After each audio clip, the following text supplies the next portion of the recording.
Join with me today is CM Archangel. Or are you just going by Archangel now? I left the CM in because everybody calls me that name all the time. It doesn't feel right being called just Archangel. Okay.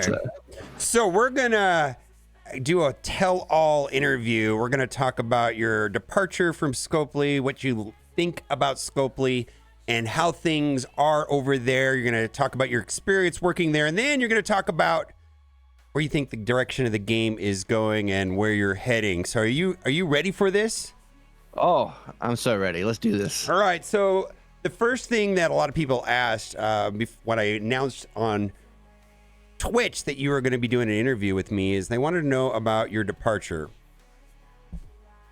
Well, what I can say about that is that there was a decision to change the way community operated, and I was not part of the change. I think that's the safest answer. That makes the most sense because I think that is basically what happened. And much to my disappointment, that's what happened. Makes sense. Now, I think one of the things that you're most known for is the "Your Alliance Sucks" comment. You remember that? And that was like in your first, week or two, right? And so the question is, how much trouble did you get in for talking too much at the start of working there? So the thing about that, so what I actually said was, if your alliance sucks. Oh.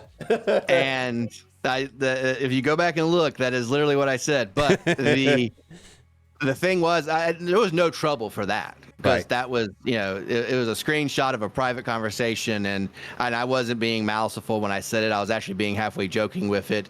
And granted, at the time, I was a mid-tier alliance leader running an alliance, and I knew we weren't going to have any issues doing the Gambit raid. And so, in my mind at the time, it was going to be very easy, and my alliance was able to do it. I did not realize at the time how much nuance there was, I didn't realize how many players were in alliances that didn't have, 24 members. And so once I learned a lot of that stuff later, I definitely, changed how I would make recommendations at that point. Now, in terms of getting trouble, what actually people are thinking of when they say that question, what they should be thinking of is the July 4th weekend, the issue in the Summer of Blunder is what the community called it. And what happened is I went on and interacted with the community for a few hours on Saturday. And I learned a lot from that experience because I was very new, only there for about 5 or 6 weeks. And I did not know that all my conversations were screenshotted. I didn't know that people could take it out of context. I was having a conversation with somebody about how mean people can be online. And I said the infamous line, I know, and over just a game.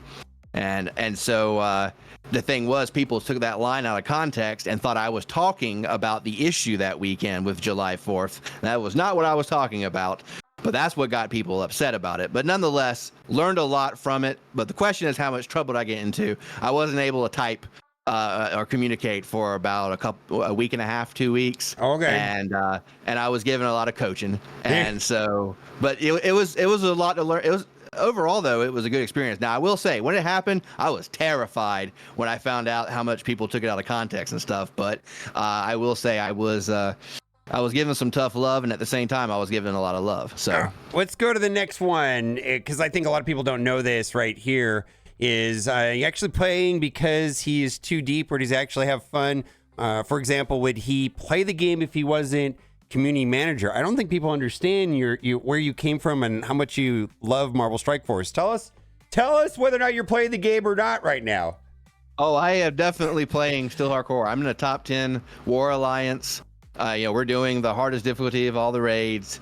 When I got the job over 2 years, a little over 2 years ago, I was running my own alliance. It wasn't until too long ago that I left the alliance to go join a top alliance because I wanted to see what a high-end war was like, and I've actually enjoyed it a lot. I enjoyed not having all the stresses that leaders go through. After, I will say, playing the game was hard the first few weeks after being let go. It had definitely mixed feelings. It hurt a lot. But I love the game. And so I kept playing. Of course, one of the things that helped was, community was, my alliance, having friends and people that I cared about there. And so I am definitely still playing. Biggest difference, of course, now is that I'm mostly free to play. I only will probably buy a pass here or there, or maybe a character I really want.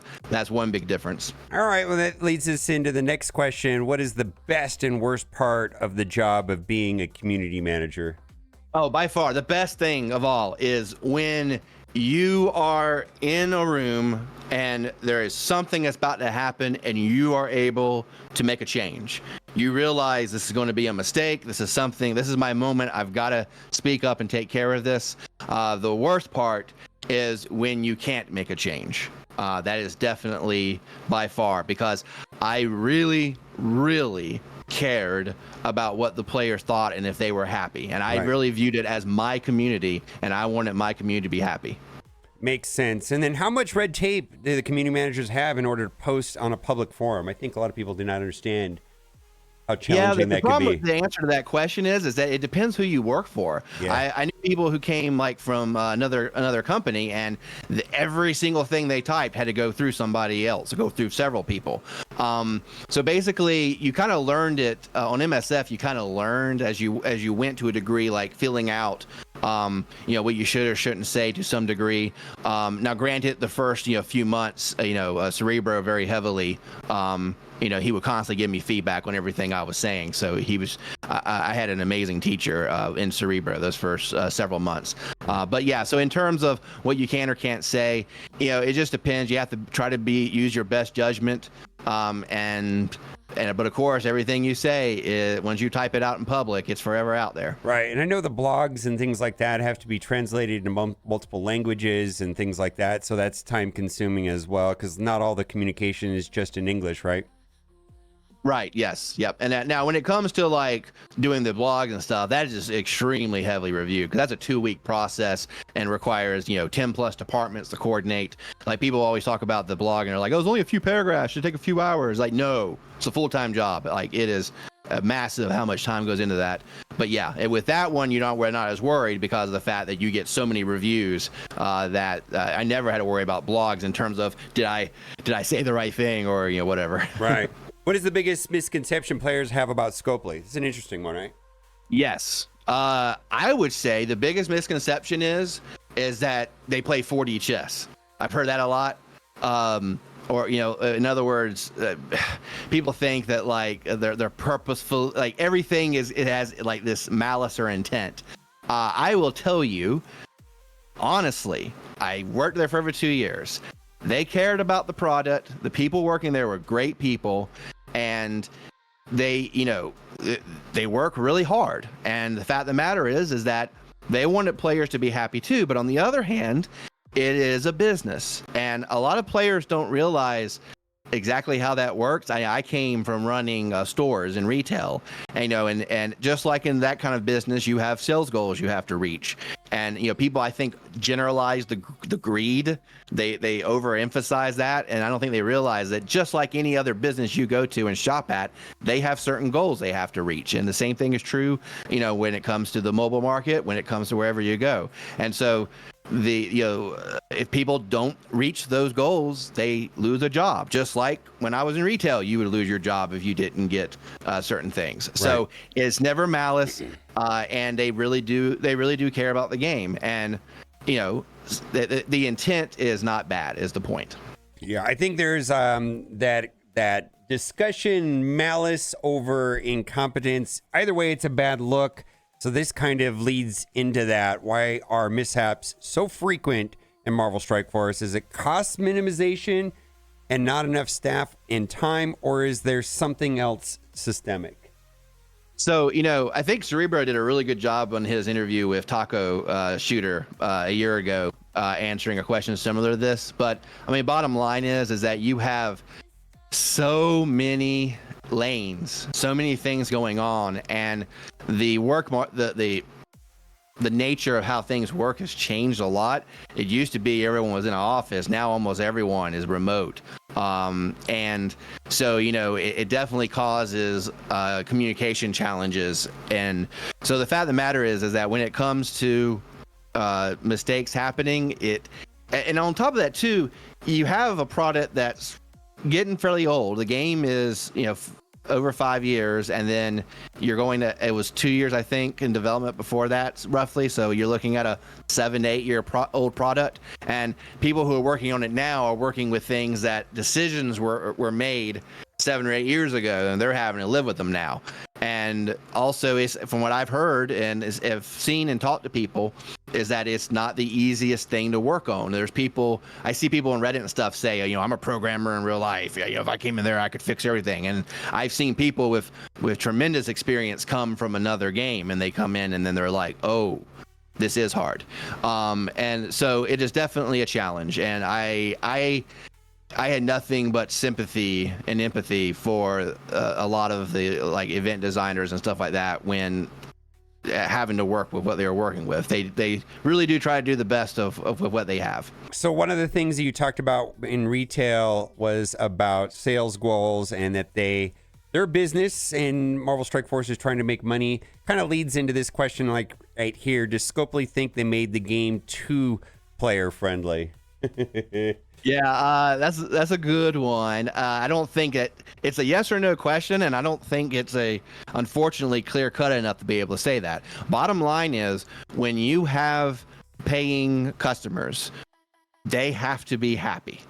When what you said leading in about when in retail, if you're in retail and you ran a store and you had some customers who were more frequent, or who came in and they're the ones who kept the lights on, and so you obviously gave great service and support to everyone that came through your door, but those who kept your lights on, you gave even more. So the fact of the matter is that when you have a competitive game like this, you definitely, there has to be an edge people have to get a return on their investment.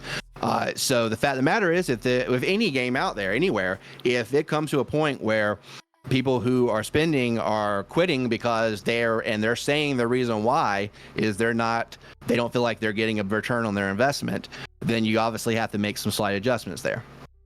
Makes sense to me. Now, this is going into a hot topic that has been a discussion quite a bit, and I know this is going to be a fun one right here. What is Scopely's thoughts on data mines? So here's the thing. I was never part of an official answer to that. And the fact of the matter is that, I just don't see anyone, if you were making a product and someone could go in and spill the beans before you could, I don't know how anybody would like that. Now, I will tell you this, me personally, even when I was just a player before I worked at the company, I hated data mines. I hated whenever a video came up, because for me it was a spoiler, and also it was a spoiler that you didn't know for sure was true. Right. And so and also the presentation, it was just some kind of creator reading a sheet of data, and that did not appeal to me. I wanted an official release from the company with polish and graphics and videos, and that's the kind of thing I wanted. It's just like recently when Monster Hunter World Wilds got announced during the Video Game Awards, and we got that trailer. Imagine if someone just came out and said the game was coming out. It was nowhere near the impact that we had when we watched the Video Game Awards and got to see that trailer. So and then now, granted, a couple years ago, people could use that information sometimes to hoard when hoarding was a thing. So I get why that was popular, but that got done away with. Right. So all in all, I do not like data mines. Okay. And we're going to ask 2 questions now about culture. What's the work culture like? And then secondly, was there a noticeable difference in company culture when they were purchased by Savvy Games? So I'll do the Savvy Games answer first. That's a fast one. No, there was a noticeable difference. Savvy Games made it very clear in their public press statement that they were looking to not get heavily involved. They went to go buy an expert. It's different when you have a big game company buys a game company. They're going to generally take over, and their culture is going to seep in and take over. It just depends on how it works. But this was someone who wasn't a game company. They wanted to buy a game company who they felt like knew what they were doing. Right. And so no, there was no noticeable difference after that. I didn't see it at all. Nothing changed for me, and everything went going. So now, in terms of Scopely work culture, I could have a slanted view because I came from retail, but it was amazing. I loved the work culture. I mean, in retail, you've seen the memes online. It's like, oh, you've got the flu, so you're going to be 3 hours late for work today. In other words, they're like, no, you can't stay home, and those aren't heavily exaggerated. Versus working at Scopely, I was just amazed at how well I was treated. When something came up, personal life stuff, it was just, while I did work my butt off, the other thing though too is I felt very respected. I loved the people there. I loved the team. I just really that was an amazing part of it. So and then going to the hub and meeting people that worked on other games and stuff. I got to meet people from so many countries and things. I really liked the Scopely work culture. Okay, now this is a question that there's two questions in here that I'm the most interested in. This is one of them right here. There's something you were strongly against, but had to go through with it because it was your job. No, I mean, if something wasn't as like it wasn't as I felt like could have been tuned a little bit differently. But there was never like, oh my God, this is so wrong. It was never that. No, I was never like forced and. You said no. Mm-hmm. All right, and then this is something that comes up a lot in the same vein. Did Scopely ever ask him directly or heavily imply that he should mislead the community through official communication? I'm going to look right at the camera. No, never ever was I asked to lie or implied. I want to make that very clear. That was, because let me tell you, I am very you can attest to this, mobile gamer. I'm a very honest person, and you've even stuck up in videos before saying that you knew I was. Well, and that's because I know how you were raised, because we were raised in a similar culture. Absolutely. Right. And I cannot stand dishonesty. And whenever any player in the community, whatever, called me a liar, it got my, they could cuss me out and do other things. It wouldn't bother me as much as calling me a liar. And if someone were to whenever I find out someone is dishonest, that is a deal breaker for me. And so this never, ever happened. That definitely was, a thought in my mind when, my first, several months on the job, like, I wonder if that ever would happen. Never happened. Okay. And then if you could have done one thing before he left Boundless, what have that been? This is going to be a sappy answer. You're literally working and you get into a Zoom call and you're done. Your stuff is cut off and everything. If I could have done one thing, I would 100% wanted to hug every single person on the team. I don't know if people are just like, man, he's full of it right now, but I legitimately loved that job and loved that team. And whenever we had team events at the hub in LA, whenever we had our big meeting, that was one of my favorite things ever. And I had so many friends there. I had so many people I really cared about. So yeah, that's the thing I hate, is the fact that I didn't get to say goodbye and give them a big hug. That's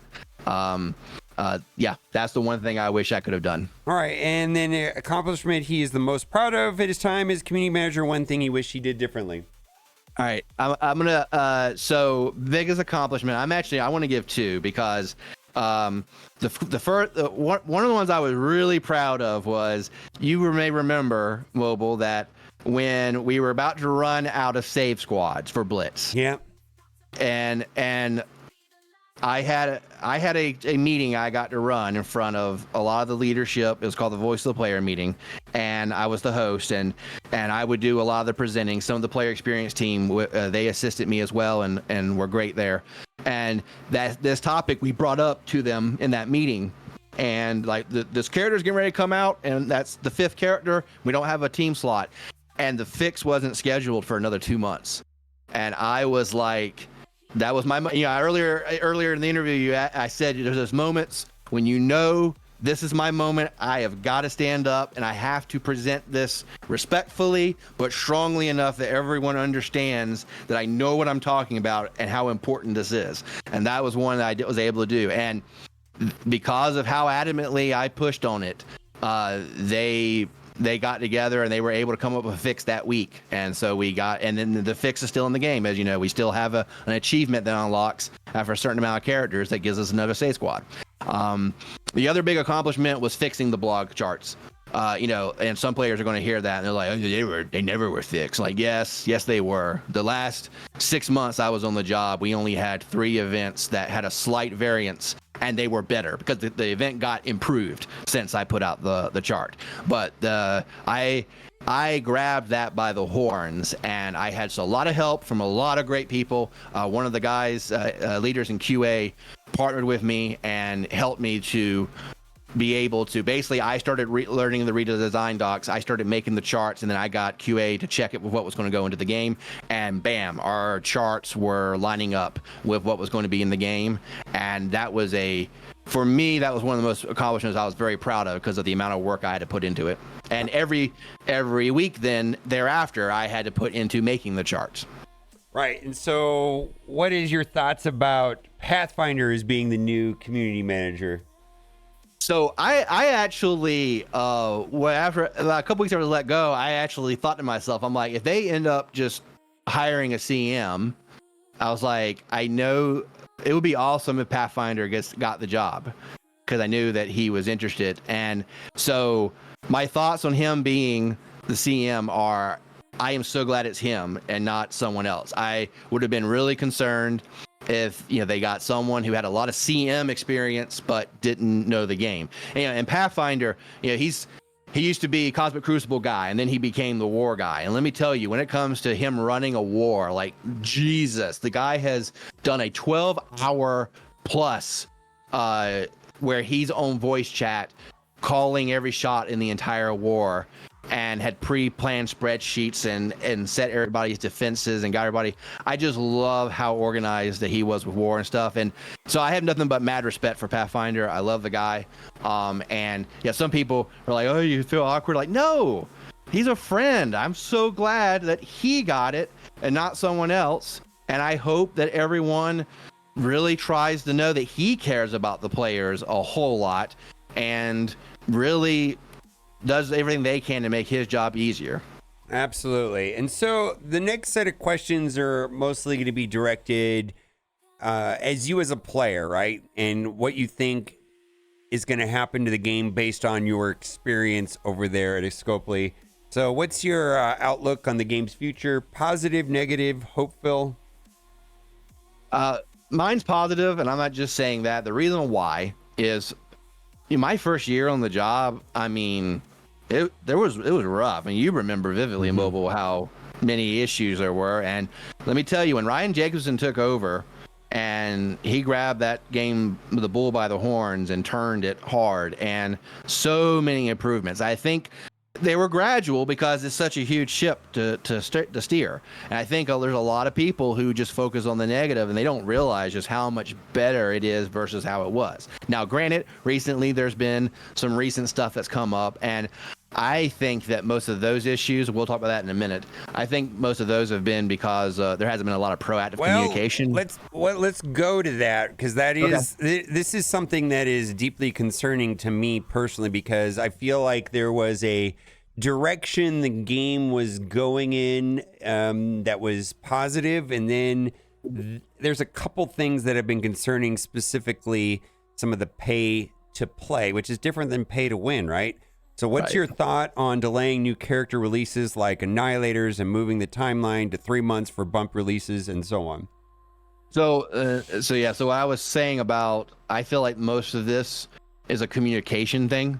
Now, granted, the community team is completely new now, right? And so it's going to take them a while to really get up to where we were when we had Cerebro and me going at full force. But And granted, even then, I wish we'd had more CMs, but than just the two of us. But that being said, like when I saw the message about the bumps change in the inbox message, my reaction, of course, when I saw that was like, why is this in the inbox message and not in a blog? This should have been announced in the blog. You had to scroll like 4 things down. I mean, it was buried, and that was the first I had heard of it when that showed up. It was out of nowhere. Right. And the thing is I read it, and I feel like I read between the lines a little bit, and I immediately saw all the negative conversations around it. And I didn't have that take, because when I read it, I had tons of orbs stockpiled, and I opened a ton of them for bumps for the Illuminati, and I only got like 5 shards. And so let's be honest, unless you get really good RNG on bumps does not get you a whole lot. Now it does for newer players because they get a spread, right? But for those of us in the in game, bumps is just not as good. So I looked at it as, okay, we're going to get more shards through these other events, and we're going to get the release event for the character, and then bumps is going to be delayed a bit. I don't care about that. So what I said to friends that I play the game with, I said, if this turns out to be more shards and better, this is going to be a positive change. So that's where I said I think the issue was the communication part. Setting expectations as a community manager is one of the biggest things. And when you can present players, especially in a game like this, change scares them, and it takes them out of their habits, and it's jolting, right? So you need to set some expectations. Now, they just sent out a message today that said that there's going to be a blog soon that's going to explain this character change. I'm very hopeful about what's going to be in it. I always give the benefit of the doubt. I know a lot of people aren't that way. I think it's going to end up being a good thing, but I could be wrong. It just depends how it's executed. And I get to watch it on the bleachers cheering on with the rest of everybody like a normal player now. So where do you see the game in the next couple of years, 1, 2, and 3 years? This game has so much longevity left in it because of the fact that it has, Marvel.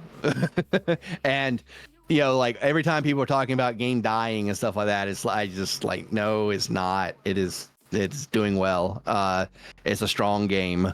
No game is perfect. And I 1 to 2, 3 years. I mean, I see this game having a 10-year anniversary. I'm just sad that I'm not going to be there for that 10-year anniversary. Right. Now, this is going to be the most important question of the entire video is, did Archangel like working with community manager Whip? Well, I think even you admit it sometimes. That guy's a little bit of a jerk, right? Oh, he's pretty intense. Now, I guess I want to ask for my own thing. I've heard from other developers that play Marvel Strike Force and they played that other game that I used to play, things like that. They knew what I was trying to do. I was trying to play into the trope of what a greedy developer would do and say. Is that well received there? Does people get the joke, or is it too close to home at times? It depends on the person. Yeah. It's just like, same thing with me. When I said stuff in meetings, there's some people would get upset. And and pretty sure that's why I'm not there. But the thing is that when you do that skit, like I loved it. I loved watching it. It was funny. Sometimes you see me, I was in chat. You didn't know I was in chat. You're like, oh, you were there. And I'm like, I don't care. I love the skit.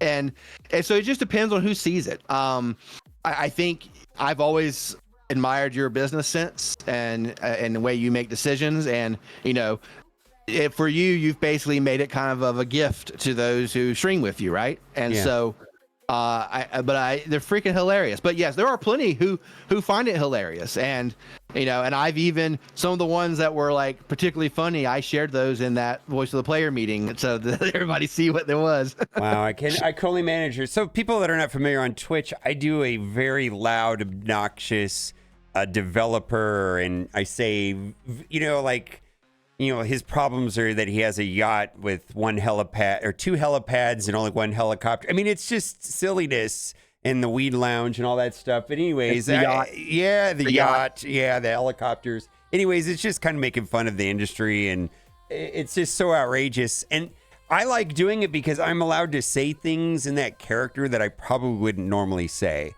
And so it's a good outlet for me. because that guy's a jerk. British Chinese man said, would you go back to working for another gaming tech company? And I guess that also leads into the final question is what's next for you in your career? I would definitely. I love gaming and I love technology. So I would 100% definitely do that. Heck, if this is not going to happen, but if Marvel Strike Force were to call me and say, hey, do you want to come back? I would definitely do it. Because I love the game. I really liked working for Scopely.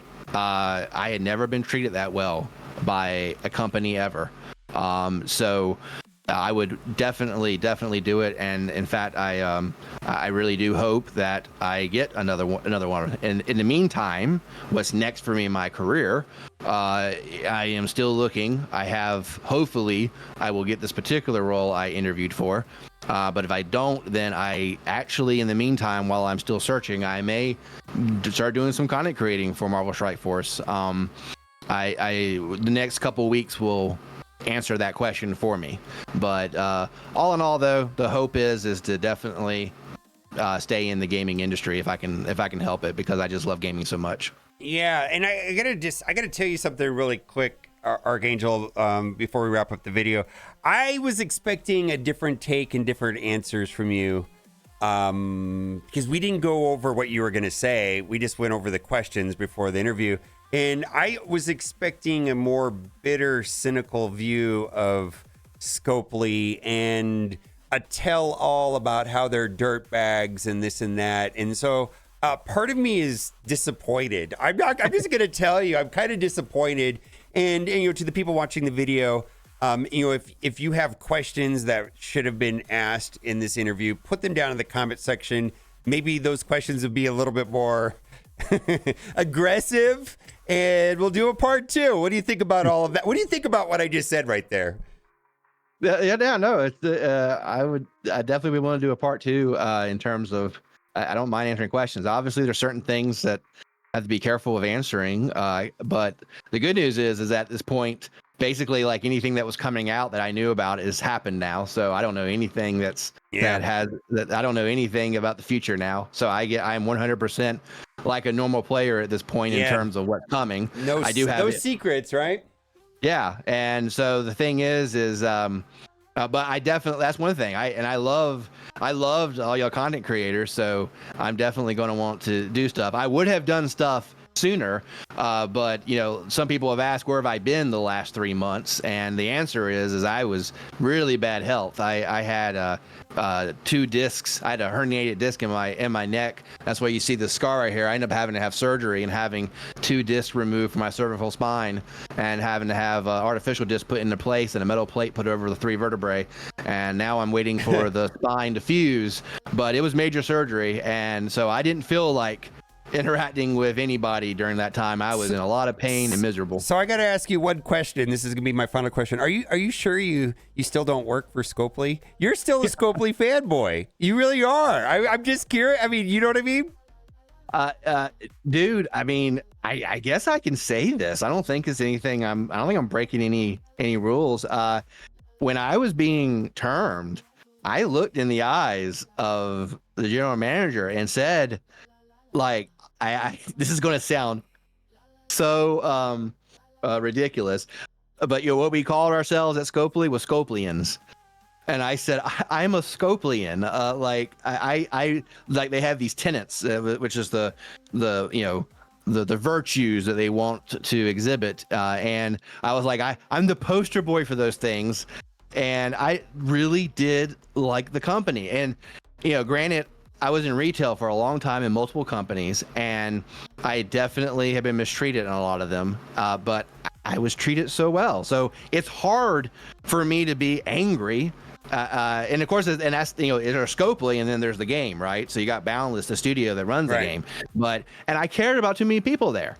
And I know that they're awesome people, and they're trying to do the best they can. So I can't help but root for them. And I like the game. Right. I still like the game. I still play the game all the time. So it's like maybe the next interview will be a little bit juicier. That's all the time we have for today. And I just looking forward to wherever you go, whether it's another game or you start doing some Twitch and YouTube. We're looking for it. Anything you want to say before we go? No, that's good. Thanks for having me, man. And you know, it's I'm just glad to be able to interact with the community. I've been interacting with everybody on Reddit, and I've been going on Twitch more. And I even got to be in voice chat with Doolum yesterday when he did his Cosmic Crucible videos. That was a lot of fun. Nice. And so yeah. All right, that'll do it. Bye for now.